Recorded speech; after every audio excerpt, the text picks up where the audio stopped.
сеансы, эти возможности связи, контактной ситуации. И Геннадий. Вот у него как раз получается выход на контакт.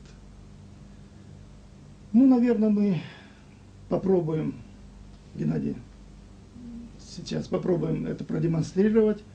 Уверены, получится или нет, в той или степени получится, как мы желали бы. Сейчас все это на ваших глазах произойдет. Геннадий, пробуй. У вас, кстати, микрофон дрожит сильно. Да.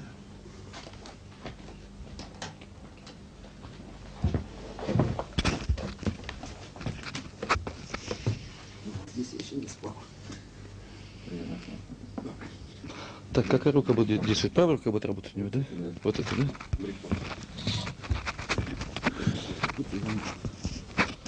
Так, сам ты будешь уже спокойно.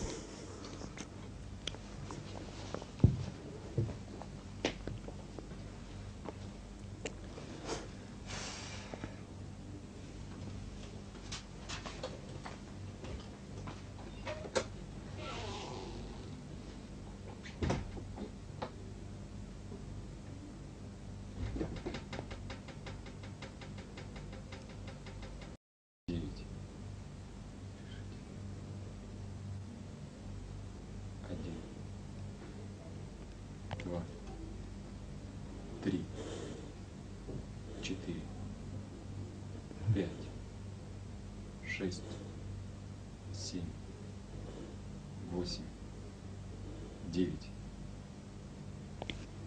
один, два, три, четыре, пять, шесть, семь, 9, 1, 2, 3, 4, 5, 6, 7, 8, 9, 1, 2, 3, 4, 5, 6, 7, 8, 9,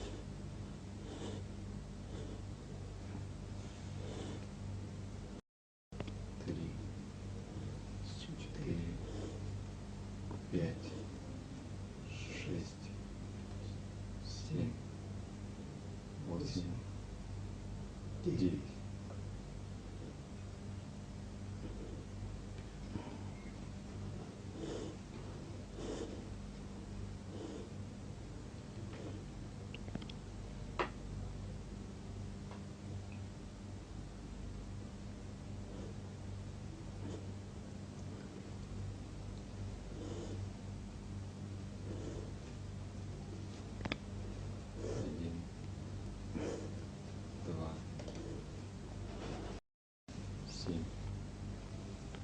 Ваш. Хорошо.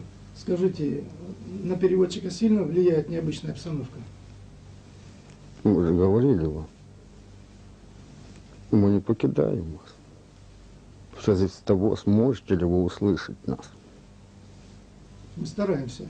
Но сегодня необычная обстановка. И мне кажется, переводчик трудновато выходил на сеанс. Но вы подумайте, для вас она обычна. Да, и для нас тоже волнительная, необычная. Мы волнуемся. Вы утверждаете, что существуете в эмоциональном плане землян, что вы бестелесны и представляете особый вид энергии. Сегодняшний сеанс в эмоциональном плане как-то отличается от прежних наших сеансов с вами? Вы невнимательны. Мы не говорили, что мы существуем. Мы говорили, что приходим в ваш план. Вспомните. Это существенная поправка, да, мы забыли, что вы именно приходите. что помните вы. Ну, мы несовершенны, конечно, в нашей памяти. Ну, то надо тогда находить наши общие точки соприкосновения и понимания. Каково, на ваш взгляд, сейчас состояние переводчика? Он скован, или вам сегодня все-таки как-то легче общаться через него? Нам всегда было трудно приходить к вам, независимо к нему или другим, ибо выполнены другими заботами. Так оно и есть. Скажите, а вот перерыв наших сеансов, мы вот на лето прекращали, он как-то сказался на вашем отношении к нам, как к исследователям? Есть ли у вас Нет. элемент осуждения за прерванный контакт? Мы примерно месяц с вами не общались. Мы же говорили вам, и говорили сегодня, мы не покидаем вас. Вы или желаете, или не желаете слышать нас. Потому для нас нет прерывов. Вспомните, мы говорили вам и о времени. Мы сегодня хотим продолжить... 1, 2, 3. Спрашивайте. Мы сегодня хотим продолжить прерванную в прошлый раз тему о жизни после смерти, о жизни души, состоянии души. Вот скажите, что вы можете пожелать тем, кто категорически не согласен и не приемлет, что существует жизнь после смерти? Что вы им скажете? Ничего. То есть они сами должны дойти или... Но вы подумайте, если вас не хотят слышать, вы будете кричать. Далее, если вы не верите, это ваши проблемы. И куда вы попадете? Вспомните. Вами сказано, по вере вашей. Вы помните? Да. Вот и подумайте. Если вы не верите, вы вернетесь. Вернетесь. И будете возвращаться до тех пор, пока не поймете. Но вот этим сеансом мы хотим лишний раз, может быть, показать нашим оппонентам, что существует какая-то связь с иномиром, в частности, вот через посредника, через словесный и слуховой речевой аппарат переводчика. И я надеюсь, у кого-то кто-то хоть поколеблется их сомнения. Мы же говорили вам, каков наш вес. Вспомните. Ну, ваш авторитет пока не велик, действительно, потому что это очень для многих. Дело не в том. Если вы не желаете, вы не увидите, не найдете, даже если существовать там. Если же вы хотите, то вам не нужно будет. 1, 2, 3, 4, 5. Спрашивайте. А вы не можете подсказать, что сейчас мешает переводчику? Если хотите, то ваше здоровье. Не конкретно вас. Конкретно меня? Нет. Ну, в общем, может и переводчика. Тогда я приступаю к вопросу. Нет. А что вы хотите? Среди вас есть, как вы говорите, сердечко. Есть и болезнь легких. 1, И это сказывается. 2, 3, 4, 5. Спрашивайте. Хорошо, приступим к вопросам. Скажите, почему у человека существует инстинктивный страх перед небытием? Страх? Да. Что вы называете страхом? Боясь потерять то, что имеете сейчас. Вот ваш страх. Нет, ну может быть страх то, что нас больше не будет на земле. Может быть и вот этот, он движущий. Боязнь. Боязнь основ на эгоизме. Боязнь жадности жизни. Жадности то, что имеете. Вы так оцениваете? Подумайте. Вы боитесь потерять то, что уже имеете, и не хотите приобрести новое. Далее, если бы у вас не было страха, что бы вы делали? Что бы вы делали? Вам надоело жить? Пойдемте дальше? Но он, страх этот движущей силой человечества, да, является? Мы же говорили вам, что нет чисто отрицательных или положительных качеств. Нет. Для кого-то это движет, для кого-то нет, но чаще это цель, что удерживает вас. 3, 4, 5, 6. Спрашивайте. Скажите, вот как бы нам не внушали, что человек смертен, что он один раз только живет, откуда все-таки у человечества, у людей заложено предчувствие бессмертия? Оно как-то заложено где-то в генах. Откуда? Мы ответим вам так же, как и прошлое. Жадность жизни. Вы согласны? Ну да, вообще-то. Далее. Вы же писали и говорили о памяти. Подумайте. Мы будем говорить вам в общем. Мы никогда не скажем вам точно. Ибо тогда вы не сумеете найти сами. Вы будете рады готовому ответу. И все. А мы приходим к вам не шпаргалками. Но мы ценим вас за это, за то, что вы так себя ведете с нами. Стимулируете нас думать и самим добиваться. Мы не будем говорить вам конкретно ничто. И будем сеять в вас сомнения. Сомнения даже в том, что или нет. Ибо это заставит вас думать. Да, мы это ощущаем. Хорошо, продолжим вопросы. Откуда все-таки у людей есть убежденность в конечности бытия? У тех, кто не верит в продолжение жизни. Материализм. Это ваша наука. Далее мы говорили о борьбе. Вспомните, ваше понятие добра и зла. Вот и подумайте. Приходит к вам новая вера, и она говорит, что жизнь одна. Для чего? Что вы более уверили в эту веру. Вот вам одно из правил христианства. Вы столь беспечны, что даже Бога сделали беспечным. В наших глазах, наверное, он не такой беспечный. Нам кажется. Нет. Вы творите. Как и представляете, таким и будет. Вспомните по вере вашей. Скажите, а почему христианство довольно упорно отрицает идею перевоплощений многократных? Мы же вам ответили только что. Чтобы иметь веру, чтобы вы были рабами веры той. Хотя тут же и оправдываетесь. Не создайте кумира. Это наше заблуждение человеческое, да? Это ваше. Только ваше. Какие чувства преобладают у людей в миг смерти?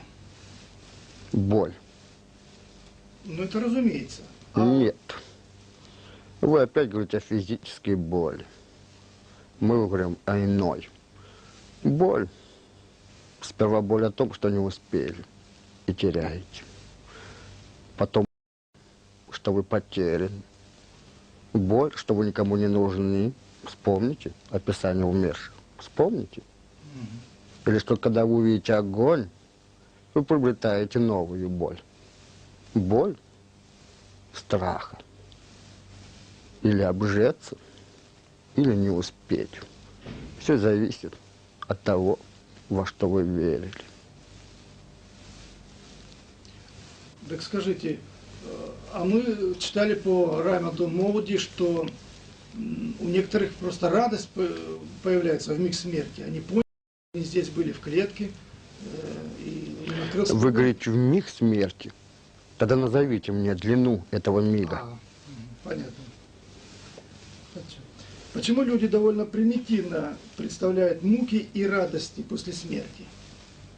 Если вы не помните, или только фантазии ваши. Фантазировать, вспомните, мы говорили, вы не умеете. Вот вам и примитив. Далее, почему вы говорите о всех? Вы знаете ли вы всех? В чем заключается функция добрых духов? В вашем понятии есть и добрые духи, и злые. А мы говорили вам, что это вы же. Есть же у вас и доброе, и злое. Подумайте. Подумайте, примите к себе. Вы дух. Вас можно назвать добрым или злым? Смешно. Все вместе, понимаю. И для чего вы живете? Вы знаете свою цель? Нет. А хотите узнать иные. Вы не знаете себя, но хотите узнать иное. На кого похоже? Скажите, насколько наивно представление людей, что в райской жизни духи только и делают, что поют хвалу? Нет. Мы как-то говорили вам, что в раю сложнее, намного сложнее, чем здесь. И мы говорили вам, что для кого-то ваш мир рай, а есть миры, где ваш мир ад. Вот и подумайте. Вы же говорили о бесконечности миров. Вы говорите рай. Неужели вы думаете, что вы будете отдыхать? Быть может, только начало битвы. То есть душа там трудится. Более. Поймите, вы же говорили, рай выше, ваши слова. Значит, и более трудиться будете, и более ответственны будете. Вспомните маятник. Чем выше, тем более сил. Ну и тем ниже вы можете опуститься. Вы помните? Сложите, и будет вам ответ. Скажите, а если человек при жизни не хотел трудиться, ну, духовно, душевно, он и там, наверное, будет лениться так же? Или вот там заставляют что-то? Да вы пойдете на один из уровней. Один из уровней в вашем понятии, где все не хотят трудиться. То есть, если душа стремится трудиться, то он попадет на более высокий уровень, там, где будет воплощаться его идеи, его стремление трудиться, да? Давайте скажем по-другому. Мы говорили вам о мирах, для которых вы являетесь адом или раем. Так вот, ваш мир – это всего лишь один из миров. И в бесконечности миров, что вы называете адом и раем. И относительно вас, все, что ниже вас – ад. Все, что выше, вы называете раем. Хорошо.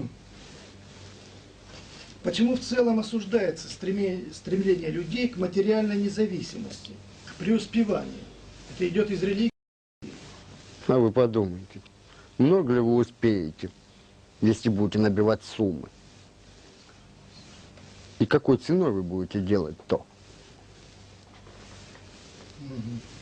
Ясно. Далее сказано было. Нищета – это не значит, что вы будете в раю. Вспомните, было сказано. Многие же из вас, если ниш, будут там. Нет, чаще вы ниши от лени. И потому вы всегда находите причин и виновных. Скажите, а в чем заключается страдание низших духов? 1, 2, 3, 4, 5, 6, 7, 8, 9. Спрашивайте. Скажите, в чем заключается страдание низших духов? Вы невнимательны. Мы говорили вам о вашем мире и бесконечности адов и раев. Вы помните. Чем вы страдаете? Ну, разное бывает. Пример. Мы же говорили вам. Душу умерших. Тот же мир, что и вы. Он не намного лучше вас. И единственное, что вы можете, в вашем понятии, иметь контакт с соседними мирами выше и ниже. И выше вы уже называете раем. Хотя не намного и более. 1.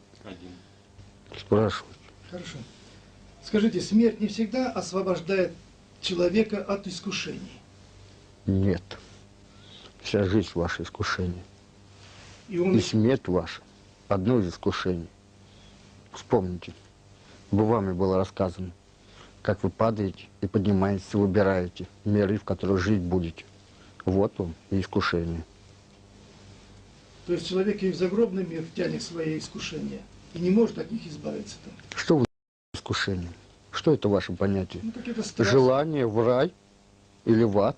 Согласитесь, это искушение. Желание видеть Бога – это искушение. Вы согласны? Да, согласен. Ну, я имел в виду вообще-то тлетворное искушение. Нет. Нехорошее. Смерть ваша всего лишь потеря. Потеря одного из тел. А далее зависит. Или вы никогда больше не получите того тела, и значит будете в более тонких мирах. Или получите тоже, или еще хуже. В вашем понятии ад. То есть И вот с потерей энергетики человек приобретает более грубое материальное тело. Нет. Вы говорите с потерей энергетики? Тогда вспомните ядерную физику. Ваше понятие. Минералы имеют энергии более. тогда подскажите нам, каковы самые большие страдания, которые могут претерпевать злые духи? Почему вы говорите о злых духах? Почему не спросите о себе? Почему вас интересует что-то? Страх? Узнать о себе? Или нежелание?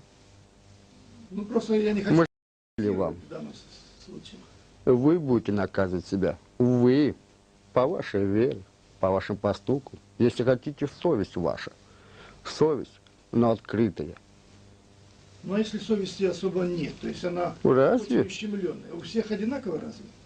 Требования к себе Нет. совершенно бывают разные. Мы вам говорили. Души чистые. Есть только грязь. Грязь поступков, созданных из мыслей. А мы говорим о совести, что будет чиста, открыта.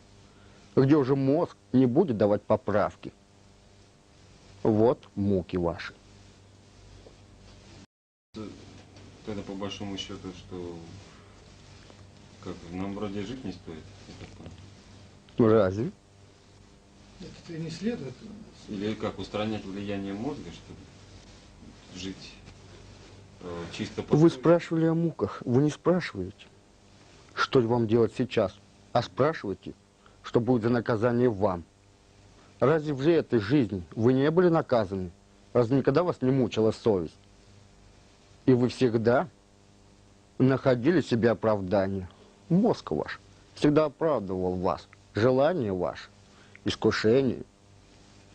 Да это так. И вы делали обманом. Смотрите в себя. Смотрите, сколько вы задушили в себе. Сколько. Но есть ведь... Один, Чё? два. Вы спрашиваете. Но ведь есть большая категория людей, у которых как будто бы и совесть отсутствует. Как они на том свете или где-то воздастся им это неверие? Вы невнимательны. Мы вам говорим о душе. И что она чиста. Есть только поступки, созданными мыслями. Подумайте.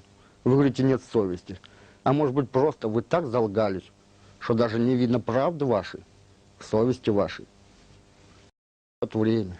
И даже при жизни, когда вы становитесь, оглянетесь, и вот вам наказание. И представьте, когда вы умираете, вы теряете ваше понятие мозг.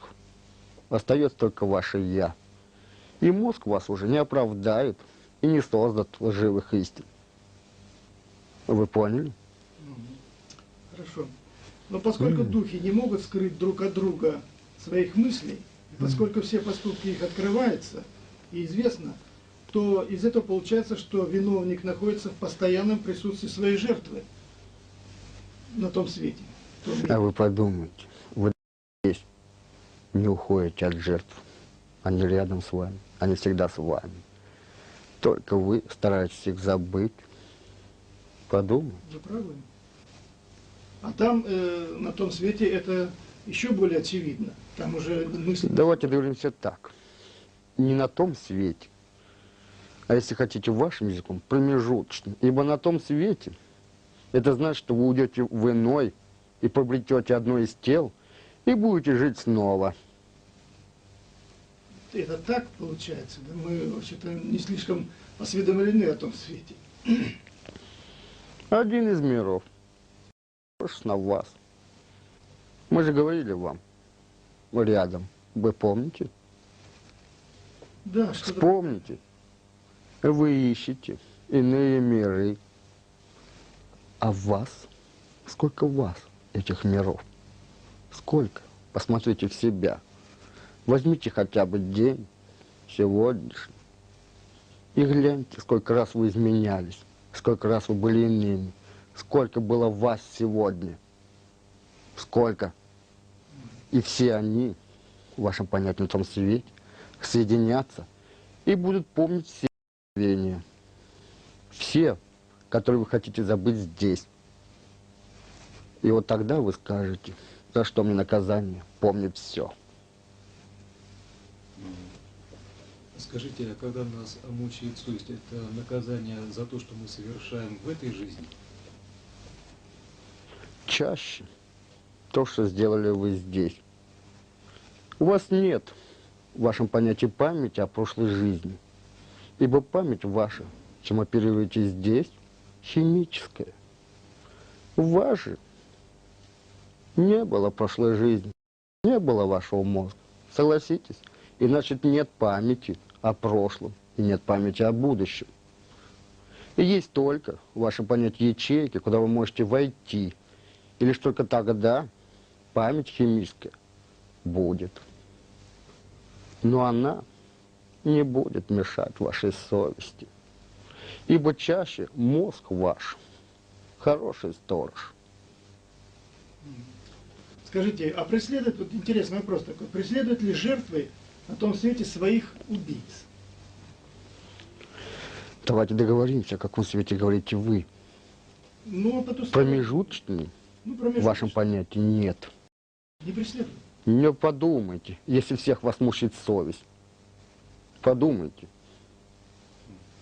А скажите, всегда... Далее и в этой жизни вы можете преследовать, не зная, что вы являетесь жертвой. Подумайте. Мне очень ясно. Но Не всегда ли- ясно? Хорошо. Вы это называете интуицией. Вы видите человека, вы не знаете его, но он вам не нравится. Ну, как вы говорите, не лежит душа. Это и есть одно из понятий. То есть когда-то у нас были отрицательные контакты, так что ли, может быть? Поймите, химически вы не помните ничто. Но мозг ваш – ключ. Ключ ко множеству, множеству. И в этом множестве хранится все. В этом множестве есть все. И вы невольно, увидя этого человека, настраиваетесь на него. Согласитесь? Первая мысль – что за человек? Вы согласны? И уже этим вы хотите понять и раскрыть его. Уже этим вы открываете ячейку. И слава Богу, в вашем понятии, что вы не можете открыть ее полностью. Иначе вы повторили бы прошлое. Если вы были убийцей, то вы здесь будете им снова. Ибо вспомните и будете мстить или иное. Потому не дано вам память, потому существуют реки забвения. Скажите, а вот убийцы в промежуточном мире бывают наказаны своими жертвами? Или там И это не да, и происходит? нет. Да и нет. Поймите, в промежуточном мире жертва не может наказать. Ибо она мучается сама, ибо для нее есть множество жертв. Вы каждый имеете множество жертв. Каждый. Что же вы все мстите? Нет. Вы все, в вашем понятии, знаете все и вся о всех. И потому вы не можете обвинить кого-то, зная, что в этом виноваты вы. Мы же говорили вам о чистоте совести. Но есть другой мир, где вы получите уже тело, и там, да, если вы что-то спрашиваете. Скажите, омрачают ли ошибки ту душу, которая от ошибок очистилась? Почему вы повторяете? Мы вам ответили уже множество раз, и вы повторяете. Подумайте, вы задаете одни и те же вопросы но разными словами. И вы хотите, чтобы вам отвечали так же? Хорошо. Какое состояние для живущих на Земле лучшее? Бояться смерти, знать, что ты бессмертен, или полное равнодушие к смерти? Каждому свое. Для кого-то страх может вести, для кого-то может остановить. Подумайте, мы же говорили вам, нет истинно плохого, истинно хорошего. Сейчас, быть может, вам нужен страх. Может быть, завтра вам уверенность или иное. Подумайте. И мозг ваш выберет сам. Здесь он не ошибется, ибо здесь он будет подчиняться инстинкту. Все остальное уже будут ваши мысли. Самая первая мысль верна, ибо она истина. Все остальное уже ваше. Вот я могу сказать о себе. Знание того, что мы живем вечно, полученное мной из фактов, из ряда книг, которые мне попадались, как-то сейчас облегчает мою жизнь. Оно делает более оптимистичной. Мне становится интересно уже побывать там, в том мире. А теперь подумай. Иной скажет, благодаря тому, что я знаю, мне стало страшно. Ибо, значит, со смертью не кончается, и я буду жить дальше и мучиться. Согласитесь, те же самые источники, но разные мысли и разная жизнь. Спрашивайте. Хорошо. Вот и существует мнение, что жизненные беды и неурядицы, которые бывают у отдельных людей, всегда ли они наказание за прежние и нынешние ошибки? Да. Случайности не бывает, всегда. Да. Но это не значит, что вас наказывает Бог. Нет. Здесь вы можете даже предсказать математикой. Даже математика может. А вы подумайте. Следствие. Следствие. И не более. Вы же, чтобы оправдать себя, говорите кара Божья. Бог виноват. Или дьявол. Но не я.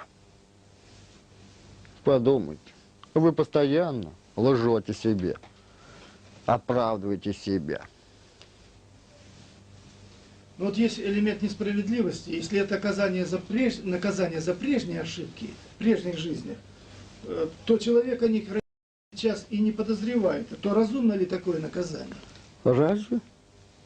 Когда же вас наказывали за прошлую жизнь, вы можете мне подсказать? Ну, есть, Вы мне приведете примеры больных?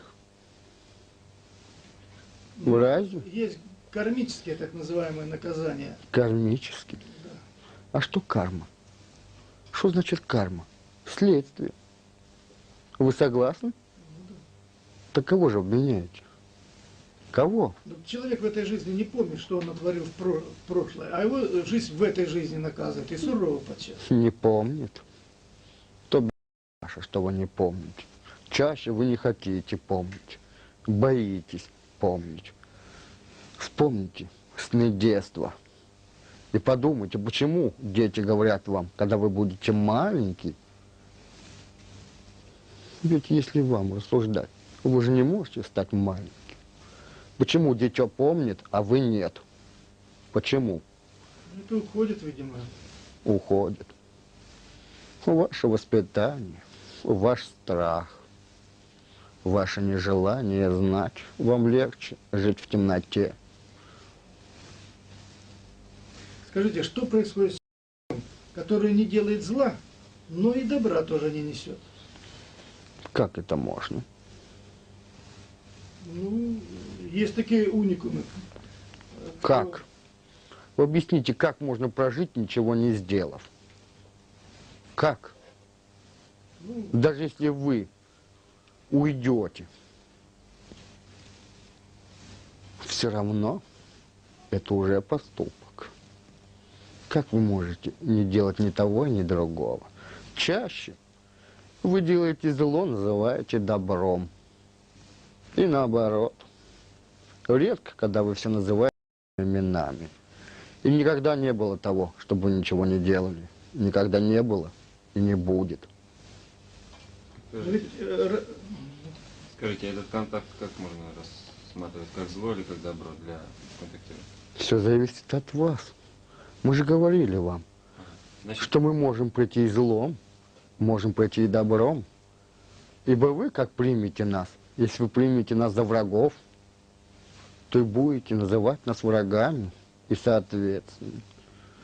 Но если вы любого врага примете как друга, поднимет ли он на вас оружие? спасибо.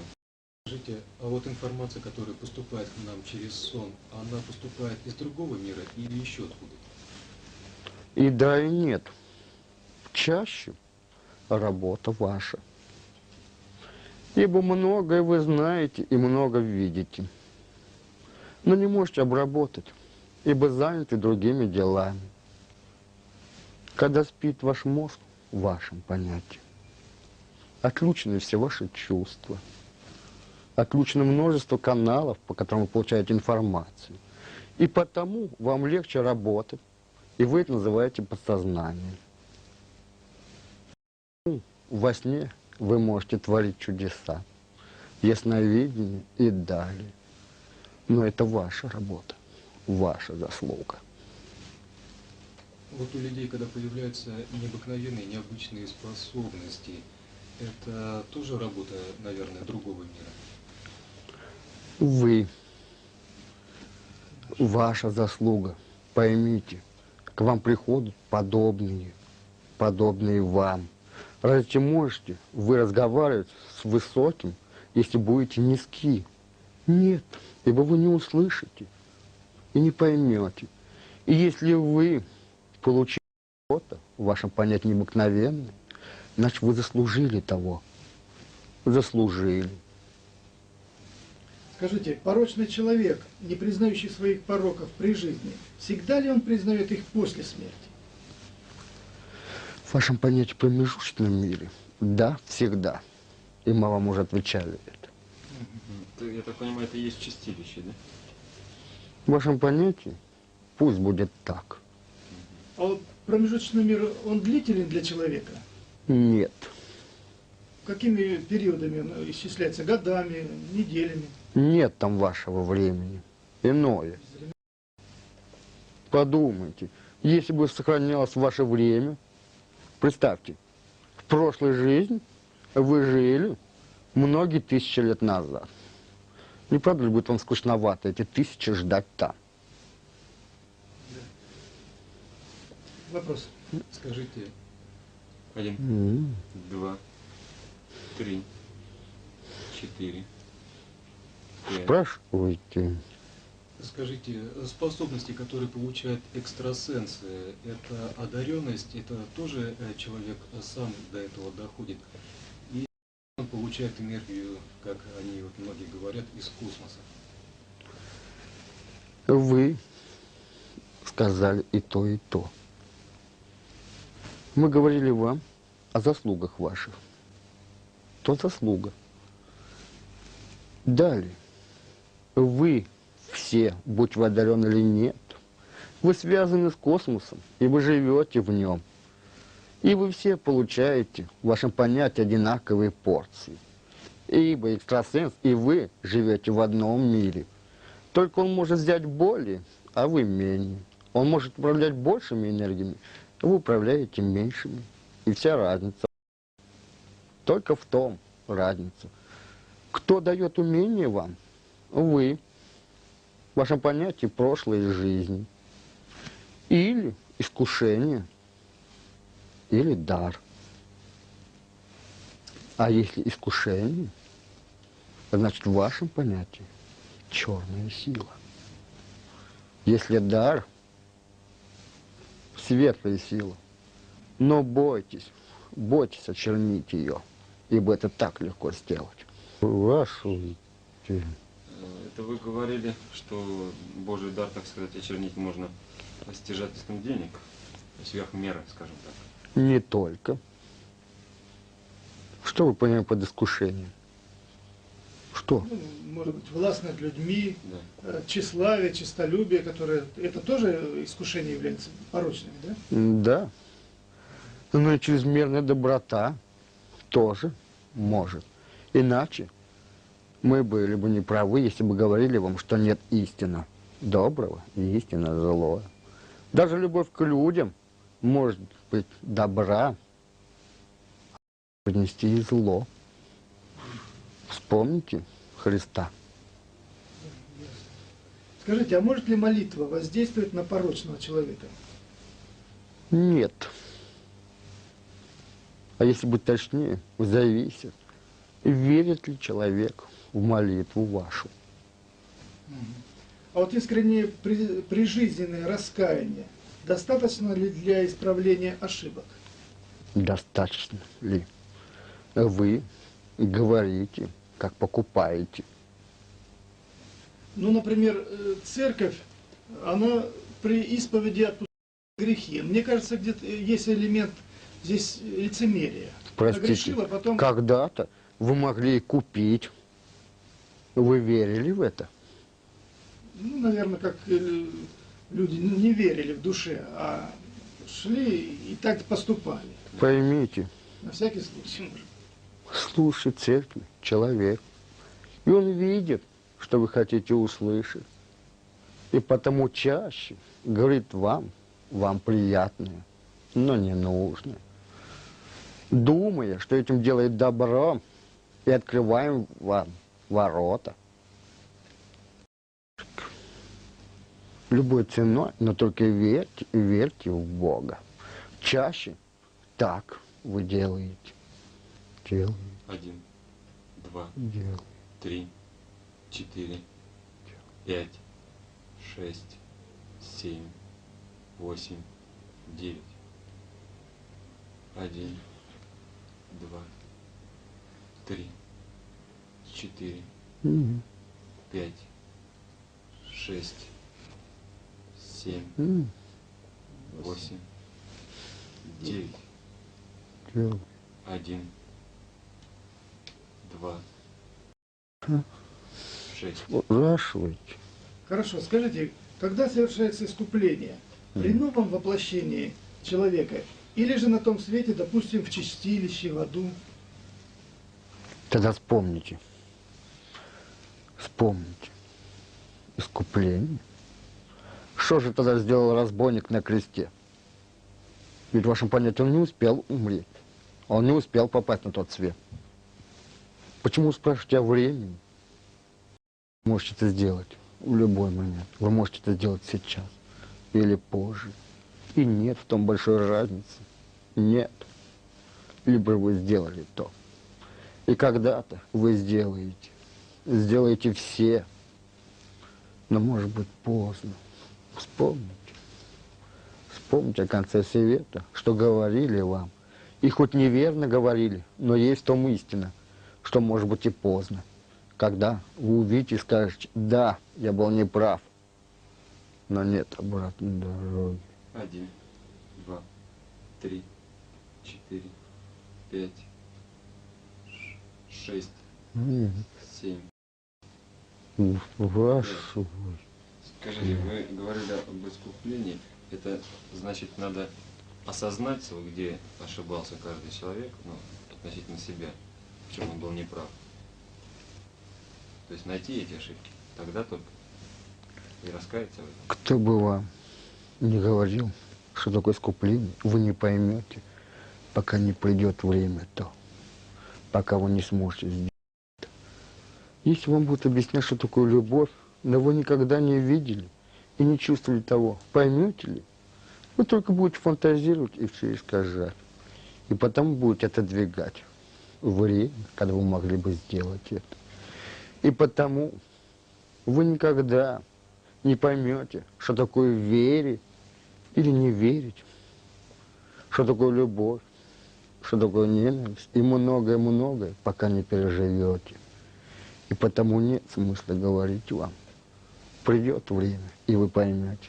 Придет час, когда вы скажете: о. 1, 4,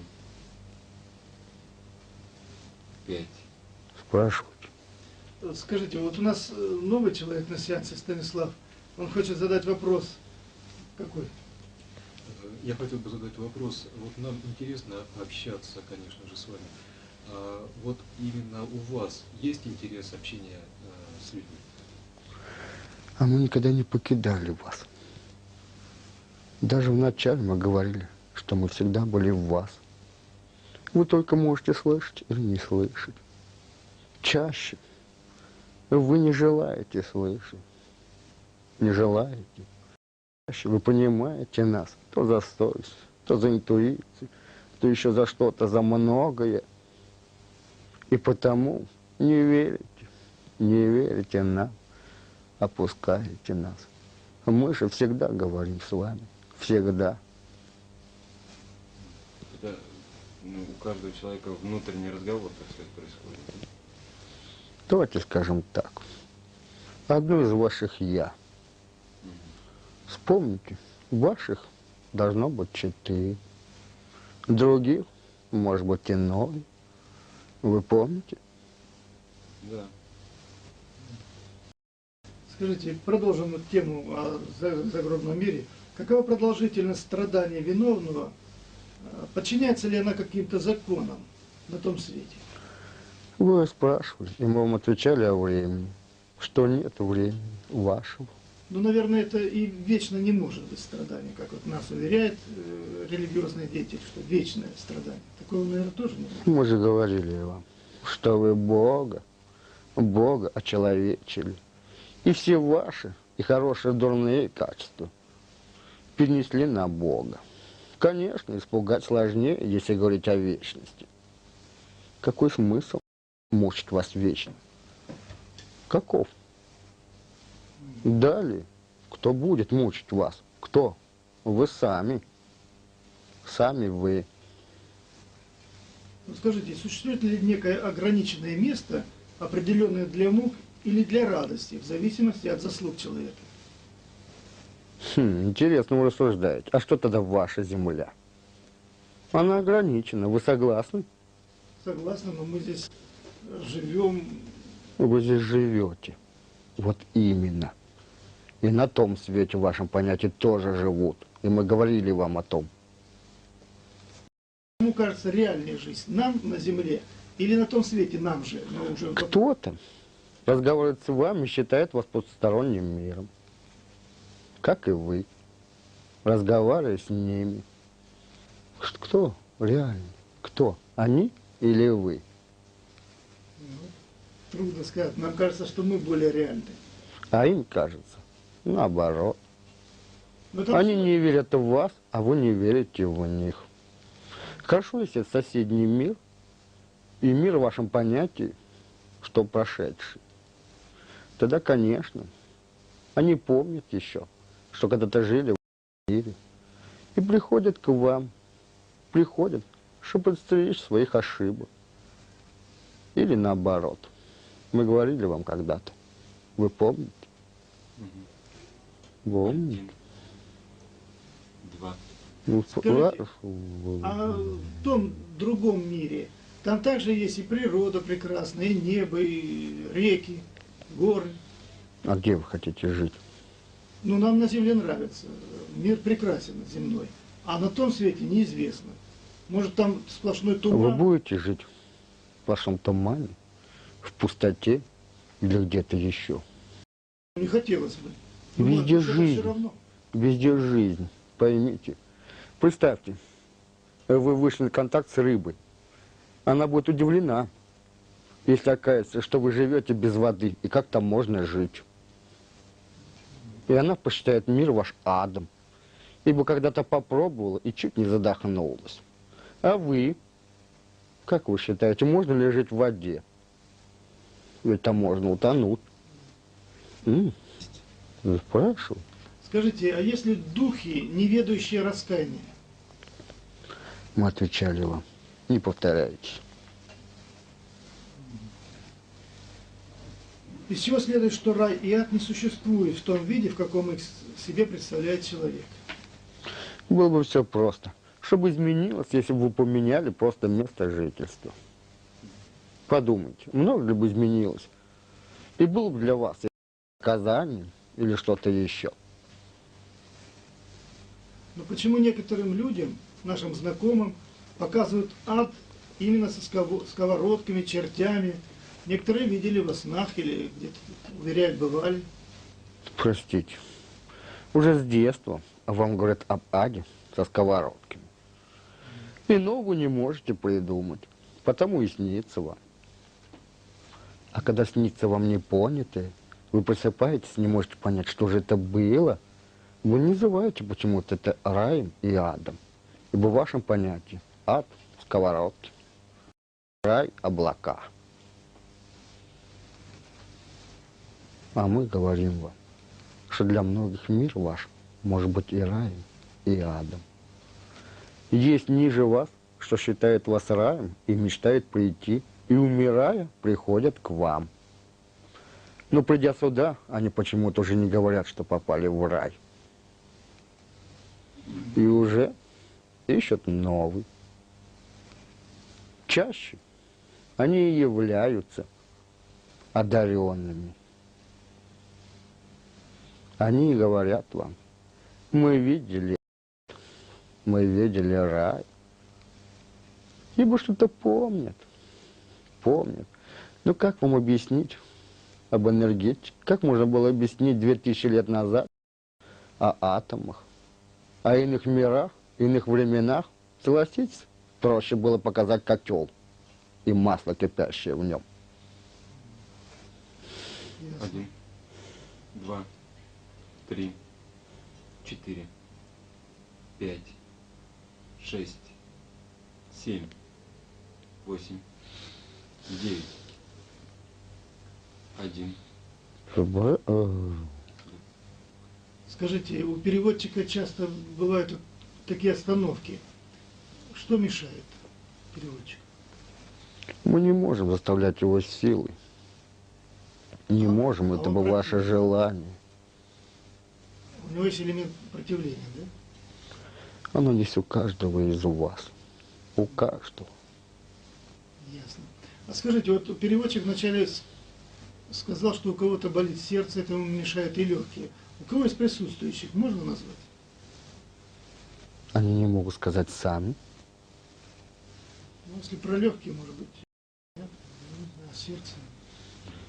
Если мы говорили о вас, мы бы это сказали и в прошлых контактах в вашем понятии. Это рядом со мной справа сидящий человек, да? Почему он не скажет сам? Он не знает. Он не уверен. Вы не знаете даже себя. Так, ну у меня, допустим, сердце. Ну ладно. Про легкие я не вижу.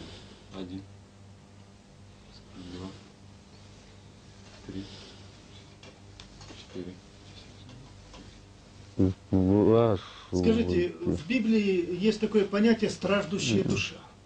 Вы можете нам объяснить, что это такое? Что вы понимаете под понятием страждущий? Страждущая, ну, ищущая, не находящая покоя, желающая что-то. А вот теперь подумайте.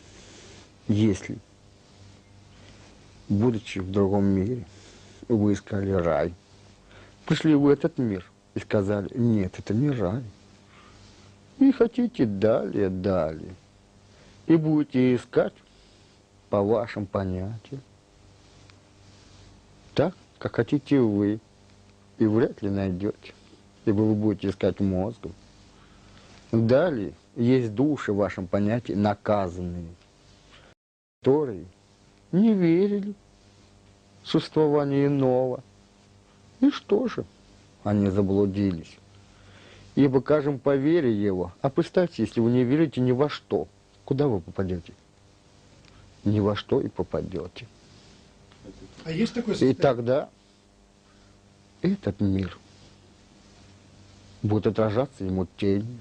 И в этом мире он будет тенью. Вы это называете полтергейстами, привидениями и многими-многими. А это одна из душ, что не верил ни во что и не может попасть ни в один из миров. И потому ищет и создает везде тени. То есть вот, 1, 2, 3. скажите, вот у меня есть многие знакомые, ряд знакомых, которые, ну, не верят совершенно в разные миры, в многомерность, в НЛО и прочее. Их что, после смерти ждет довольно печальная участь? То есть они попадут совсем не в интересный мир, в полтергейстный какой-то малый? Нет. Неужели вы думаете, что все, кто не верит, попадут в те миры? Нет.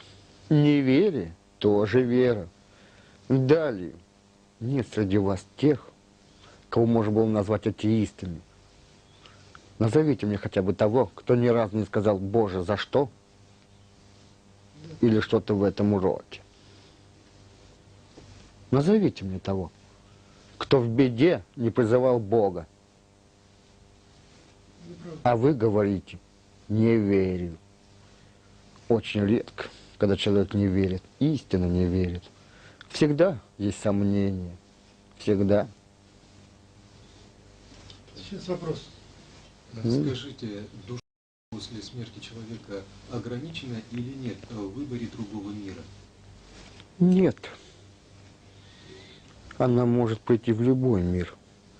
Но так как совесть ее чиста и не обманывается, она выберет мир, в котором может и должна жить. В лучший она не уйдет, ибо будет обман. В этом же промежуточном мире в вашем понятии, только в вашем. Она не может обмануть. И только этим она ограничена. Только этим. Скажите, вы сказали, что полтергейст это тень.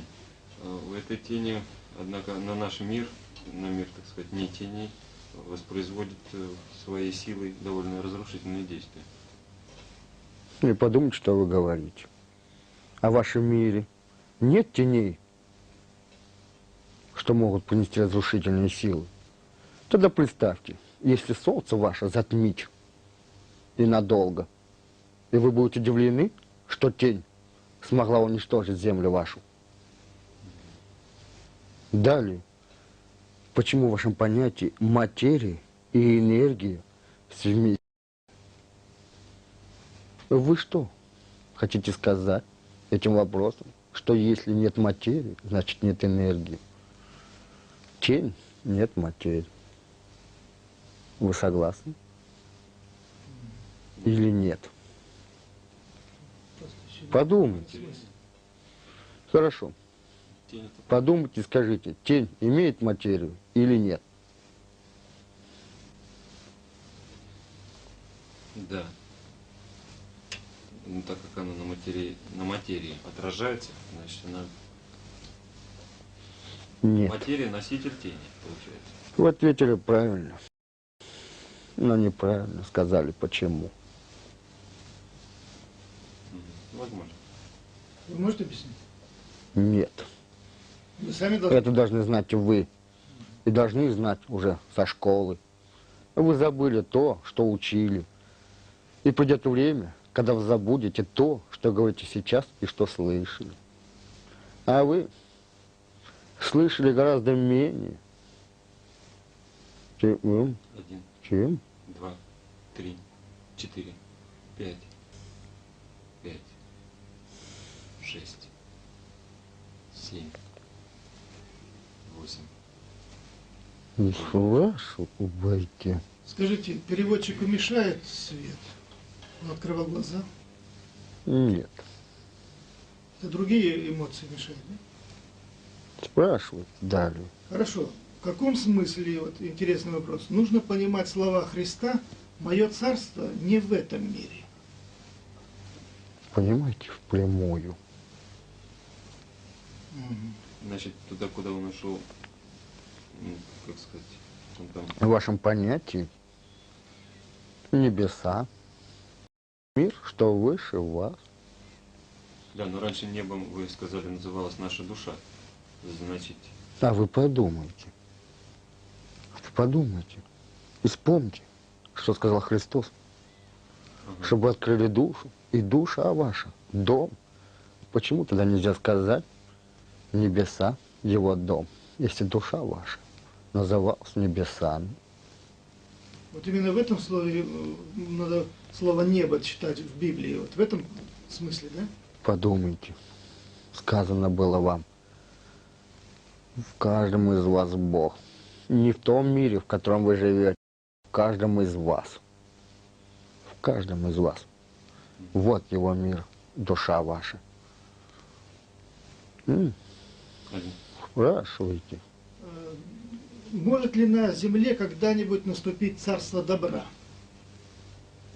Когда-нибудь? Нет. В вашем понятии истинного добра, истинного зла не будет. Будет время, когда будет добро, когда будет зло, более, чем сейчас. Сейчас что преобладает на земле, или в частности в России? Зло? Каждому свое. Подумайте. Для кого-то больше добра, для кого-то больше зла. Относительно кого вы будете мерить? Но вы как-то говорили, что аура над землей в районе России... В районе России или Земли? Неужели вы думаете, что только вас? Вас? Вы избранный? Вы как Нет, сказали, что наверное. Россия будет духовным центром. Это ваше понятие. А это есть избранность? Почему вы понимаете избранно в ином? Почему избран это значит какие-то привилегии?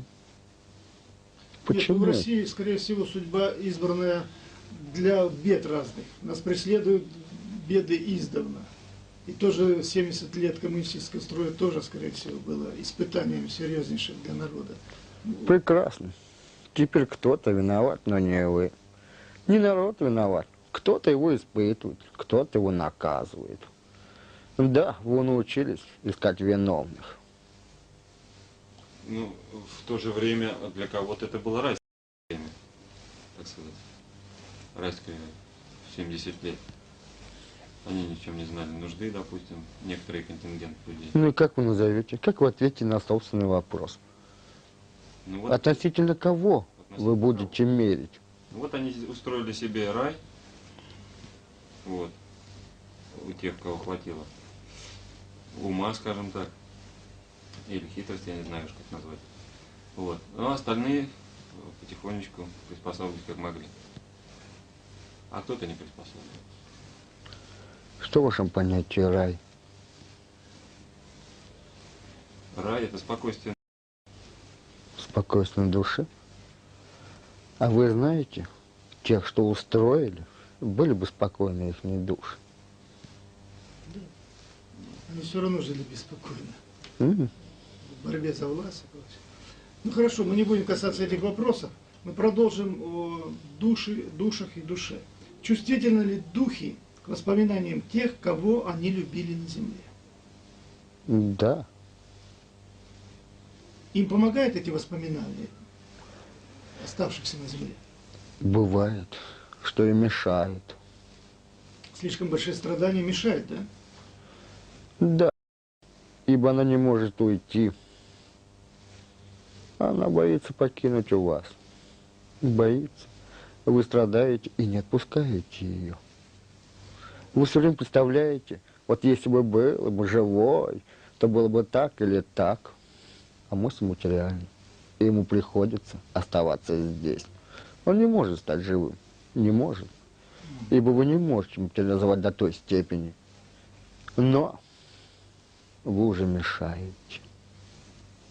Потому и сказано вам, оставьте умерших хранить умершим. Эгоизм чаще всего слишком... А вы подумайте, умер близкий вам человек. Вы переживаете за него или за себя?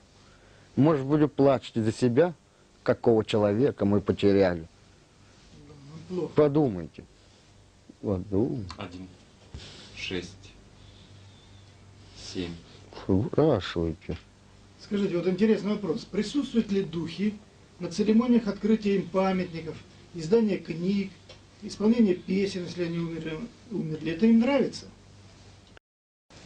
Да, если они не ушли, то не придут.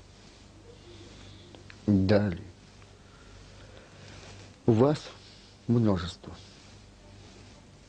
Умирая, вы минимум 7. В вашем понятии это и астральные поля, и сама душа. И подумайте. Основа, то единое без тел, уходит дальше. Уходит в другой мир, чтобы получить иные тела. Все остальные остаются жить здесь. И у них разное время. Одно из тел живет всего 7 дней, другое живет год, 4 живет до тех пор, пока хотя бы один помнит о нем. Пока хотя бы одна книга есть о нем. В вашем понятии жить вечно. Даже вы, материалисты, знали это и говорили «вечно живой в памяти». Вспомните? Справедливо? Да. Вот это тело всегда придет к вам, если вы вспомните его. И тем более, если вы создадите его изображение или даже сумеете дать форму. Интересно. А вот чем объяснить желание некоторых людей быть погребенными в том или ином месте после смерти? То ваше желание. Оно играет какую-то роль большую для человека? Да, оно играет. Но играет для погребенного. Ибо умирать он будет больно, чем ему скажет «нет». Ты будешь в ином. Потому и всегда старались исполнить последнее желание, чтобы человек умер спокойно, чтобы не создавал отрицательной энергии. Иначе, подобные подобному, придут и скажут, ибо твой мир отрицательный. Потому и стараются выполнить последнее ваше желание. Потому и потому.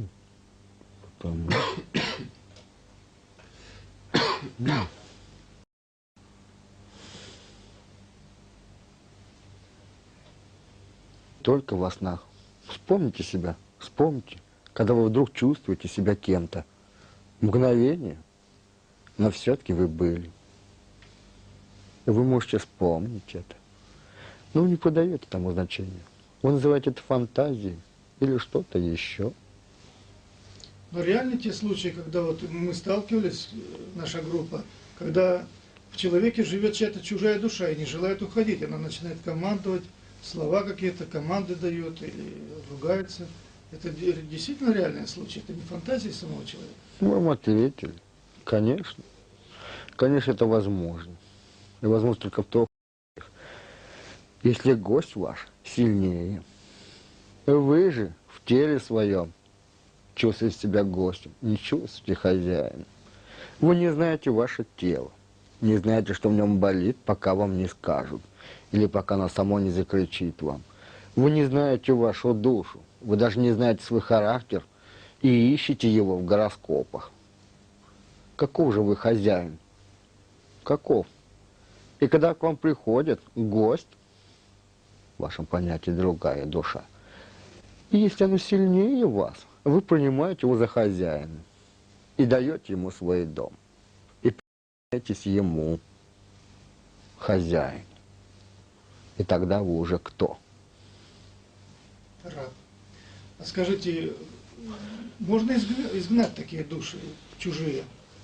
Будьте Есть сильнее, почувствуйте себя хозяином.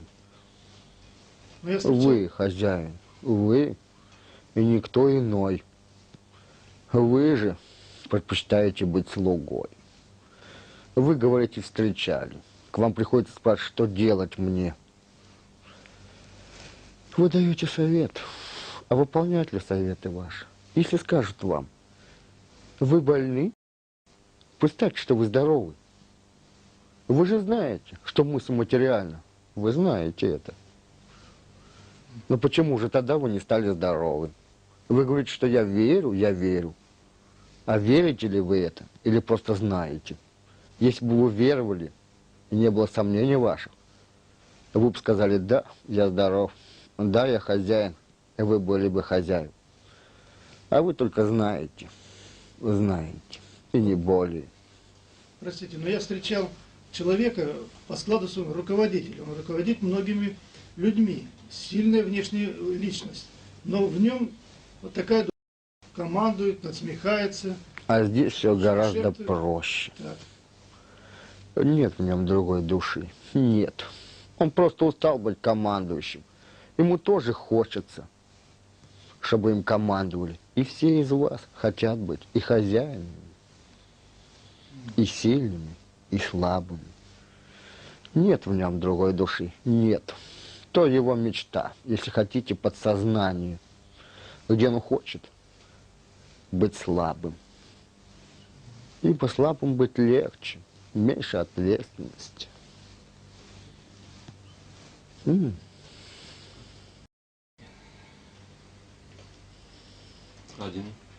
2, 3, 4, 5, 6, 7, 8, 9. 1, 2, 3, 4, 5, 6, 7, 8, 9.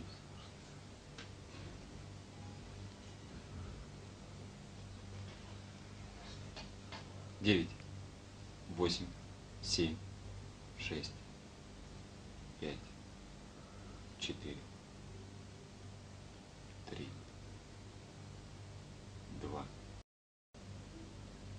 1.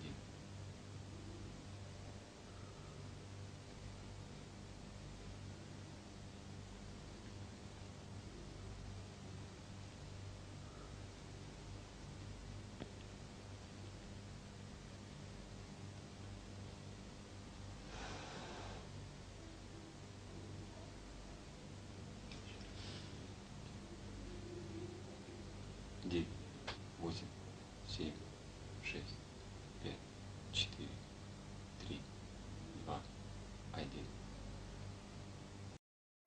9, 8, 7, 6, 5, 4, 3, 2, 1.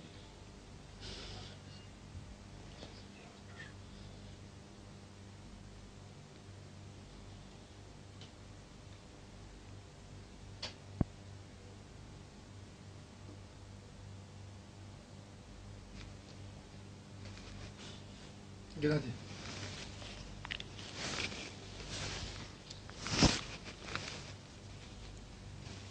Геннадий, расскажи, что ты ощущал, что помнишь из сеанса? Отрывки сеанса самого помню. Что? Отрывки? Ну да. У тебя какие-то картинки были, или ты диалоговая ситуация запоминал? О чем мы говорили? О чем шел сейчас речь? А полтергейсте что-то там было. Так. А в потустороннем мире было? Потом какие-то путешественники, по-моему, что-то. Путешественники? Ну да, что-то ищущих. У тебя были картинки в голове, или же... Да нет. Да Как ты нет. думаешь, мы много работали? Сеанс долго длился, на твой взгляд? Вот я не знаю. У тебя ощущение какое сейчас? Усталости или ничего хорошее, как будто ты выспался? Это как обычно. Как обычно. То есть ты много потерял энергии? Ну да нет, я вроде не устал ничего. Что еще ты можешь сказать? Вот необычная обстановка, и ты как-то не совсем вел, часто останавливался. Никак не подействовало тебе? Тебе Только хорошо? далек, конечно, мы это самое, что только. Свет мешал? Да нет, свет не мешал, просто как-то это самое. Вот, самое, телевизор тут всякий. Ну неудобно просто как-то вот так вот. Ну ты же их не видел, но несколько раз... Нет, я видел, когда вот только лег. Ты рассматривал руки, так что, ты опять видел насквозь, косточки видел, как однажды рассказал? Нет, это я не помню. Не помню, да? Ну все, ребята, Сеанс закончен. Вот так мы примерно кончаем. Он теряет некоторую долю энергии. Там это... Не знаю, не заметил. Еще пока. Сейчас стану, узнаю, потерял я что-нибудь или нет. Ну, мы затратили где-то 1,5 часа. Если ты не знаешь, то я тебе сообщаю. Даже немножко больше. Ох. Так. Ну что, похоже это? Ну что, Ну что, как ложился, так я встал. вот 1,5 часа полежи, вот так одну руку вытянул. Полтора, по 3 махал. Я говорю, минут 15 только можно выдержать, и все, рука занемеет, затечет. И... Сейчас у нас. Не, мы не будем продолжать сегодня. Все, спасибо. А ну сходите. Это. Мы сейчас просто... Так, Значит, чё? надо спальник не забыть будет. Ага, ясно. Станислав, в чем тут дело? Какие-то фрагменты мы возьмем для сеанса. Но ты через полгода эту пленку мы можем, ну, я условно